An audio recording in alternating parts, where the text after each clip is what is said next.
मुस्तफा फरमाते हैं अल मदरसतो बैती वल मस्जिदो बैतुल्लाह। मुस्तफा फरमाते हैं मदरसा मेरा घर है और मस्जिद अल्लाह का घर है। मुस्तफा फरमाते हैं मदरसा मेरा घर और मस्जिद अल्लाह का घर। और याद रखिएगा दोनों लाजिम व मलजूम, एक दूसरे के बगैर एक का वजूद नामुकम्मल, कामिल नहीं। मस्जिद में जाने के लिए मदरसा चाहिए और मदरसे में आने के लिए मस्जिद का एहतराम भी चाहिए। मगर याद रखिएगा मस्जिद से मुकद्दम है मदरसा,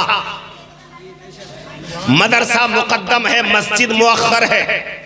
पहले मदरसा फिर मस्जिद, मुकद्दम मदरसा फिर मस्जिद। मुस्तफा जाने रहमत ने मदीनतुल मुनव्वरा में हिजरत की, मगर दीन इस्लाम फैल चुका था, मदरसा पहले बन चुका था। मदरसा किसी इमारत का नाम, किसी कोठी का नाम, किसी बिल्डिंग का नाम नहीं है। जहां कुरान सिखाया जाए वही मदरसा है, जहां नमाज सिखाई जाए वही मदरसा है, जहां दीन सिखाया जाए वही मदरसा है। तो मुस्तफा ने पहले दीन सिखाया, फिर मस्जिद बनवाई। पहले दीन का दर्स दिया, फिर अल्लाह का घर बनवाया। पहले मदरसा फिर मस्जिद। पहले वजू सीखोगे फिर नमाज पढ़ोगे, पहले गुस्ल सीखोगे फिर नमाज पढ़ोगे, पहले तहारत सीखोगे फिर नमाज पढ़ोगे, पहले तरीका सीखोगे फिर अमल करोगे। पता चला सिखाने की जगह मदरसा है और अमल करने की जगह मस्जिद है। इसको एक दूसरे से अलग करने की कोशिश मत करना, ये दोनों एक दूसरे को लाजिम व मलजूम है, दोनों को जुदा करने की कोशिश मत करना। मुस्तफा फरमाते हैं मदरसा मेरा घर, मस्जिद अल्लाह का घर। और मुस्तफा वो है ना खुदा है और ना खुदा से जुदा। मुस्तफा ने फरमाया मदरसा मेरा घर है,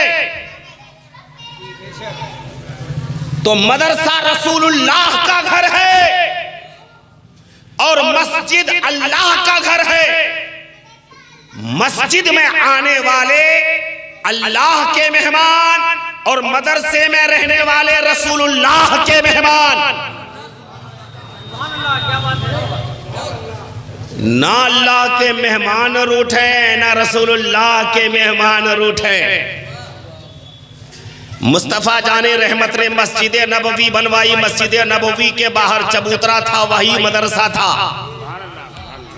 असहाबे सुफ़ा का चबूतरा, दीन वहीं सिखाया जाता था, तालीम वहीं दी जाती थी। जो लोग ईमान लाते थे, नमाज का तरीका सीखते थे, कुरान सीखते थे, नबी की बातें सुनते थे, नबी की बातों पर अमल करते थे मस्जिद में, यानी नमाज सीखते थे वहां मदरसे में, नमाज पढ़ते थे मस्जिद में।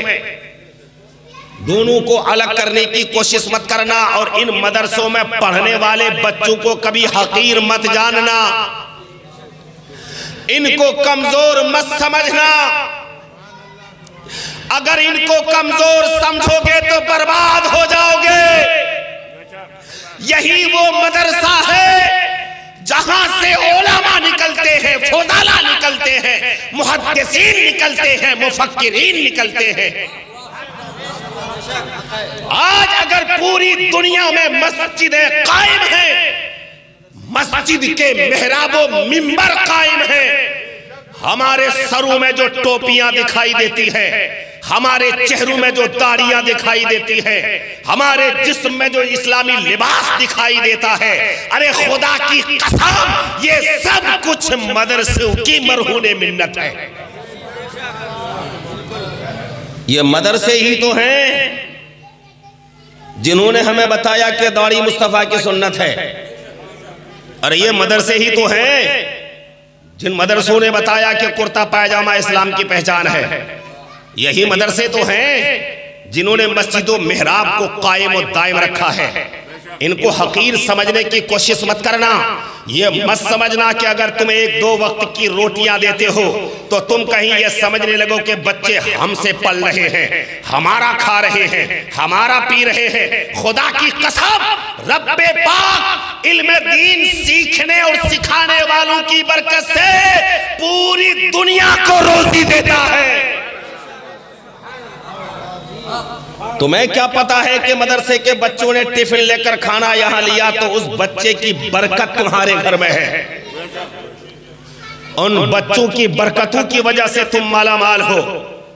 और मोहल्लों में वो बच्चे निकला करें, गलियों में निकला करें, उनकी पुरानी टोपी को देखकर उन्हें कमजोर मत समझना, उनके पुराने कपड़ों को देखकर उन्हें कमजोर मत समझना। ये बड़ी शान वाले हैं, बड़ा मकाम पाए हुए हैं। ये मुस्तफा फरमाते हैं, ऐ लोगो, ये तुम्हारी गलियों से गुजरे, तुम्हारे मोहल्लों से गुजरे, तुम्हारे कब्रिस्तान से गुजरे तो इनके गुजरने की बरकत से अल्लाह अजाब को उठा लेता है। मुस्तफा फरमाते हैं, इज़ा मर्रल आलिम अविल मुताल्लिम अला क़रयतिन अम मक़बरतिन रफ़अल्लाहु अज़ाबा अला 40 यौमा।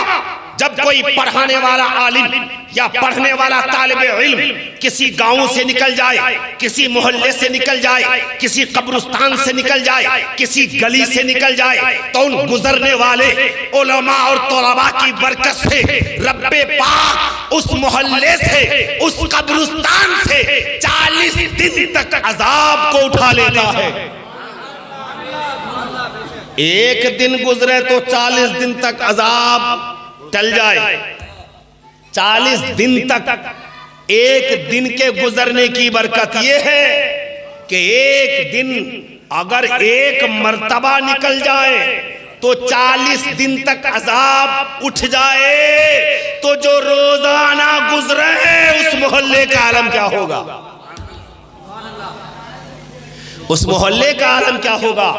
लिहाजा मदरसों के विकार को समझो। अगर किसी के ज़हन और दिमाग में है कि ये लोग इमामत ही तो करेंगे, ये मौलाना लोग करेंगे क्या, इमामत ही तो करेंगे, तो इमामत को तुमने छोटा सा मनसब समझ रखा है क्या?